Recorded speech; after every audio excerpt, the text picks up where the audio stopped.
Hi hello welcome to Jason media. Drugs ఆరోపణలు ఎదుర్కొంటున్న ఈ టాలీవుడ్ హీరో గుర్తున్నాడా? ఆయన భార్య కూడా సినిమాల్లో బాగా ఫేమస్. తెలుగుతో పాటు తమిళ భాషల్లో నటించిన శ్రీరామ్ అలియా శ్రీకాంత్ ఈ మధ్యన డ్రగ్స్ కేసులో అరెస్ట్ కావడం చర్చనీయాంశమైంది. కొద్ది రోజులు రిమాండ్ ఖైదీగా జైల్లో ఉన్న అతను ఇటీవలే బెయిల్పై బయటకు వచ్చాడు.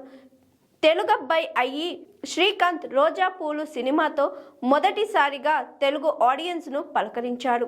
ఆ తరువాత ఆడవారి మాటలకు అర్థాలే వేరులే సినిమాలో హీరో వెంకటేష్ స్నేహితుడిగా ఆకట్టుకున్నాడు.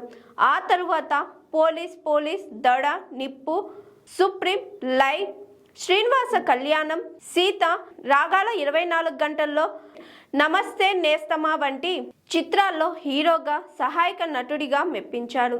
తమిళంలో విజయ్ దళపతి హీరోగా నటించిన స్నేహితులు సినిమాలో శ్రీకాంత్ నటనకు మంచి మార్కులు పడ్డాయి.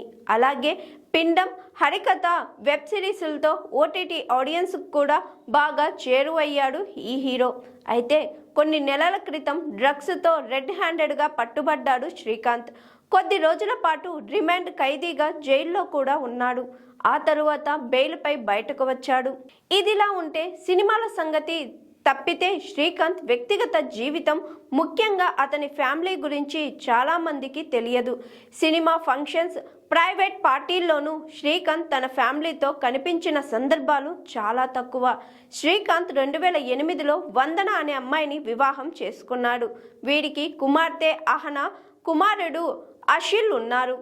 అయితే వందన కూడా సినిమా ఇండస్ట్రీలో బాగా ఫేమస్. భర్తతో కలిసి గోల్డెన్ ఫ్రైడే ఫిలిమ్స్ అనే ప్రొడక్షన్ బ్యానర్ను స్టార్ట్ చేసింది వందన. నంబియార్ అనే సినిమాను కూడా తీసింది. ఈ సినిమాకు వందన ప్రొడ్యూసర్గానే కాకుండా శ్రీకాంత్కు కాస్ట్యూమ్ డిజైనర్గా కూడా పనిచేసింది. అలా ఇండస్ట్రీలో ఆమె కూడా భాగమైపోయింది. ఇక ఫ్యాషన్ షోలలో ఇద్దరు కలిసి ర్యాంప్ వాక్స్ చేస్తూ కనిపించాలి లక్కీ కపుల్స్. ఇక వందన సోషల్ మీడియాలో కూడా చాలా యాక్టివ్గా ఉంటుంది. ఇన్స్టాగ్రామ్లో ఆమెకు భారీ ఫ్యాన్ ఫాలోయింగ్ ఉంది. స్వతహాగా ఫిట్నెస్ ట్రైనర్ అయిన ఆమె వర్కౌట్ వీడియోలతో పాటు ఫ్యామిలీ వెకేషన్ ఫోటోలను షేర్ చేస్తూ ఉంటుంది. వీటికి నెటిజన్ల నుంచి కూడా మంచి స్పందన వస్తుంటుంది.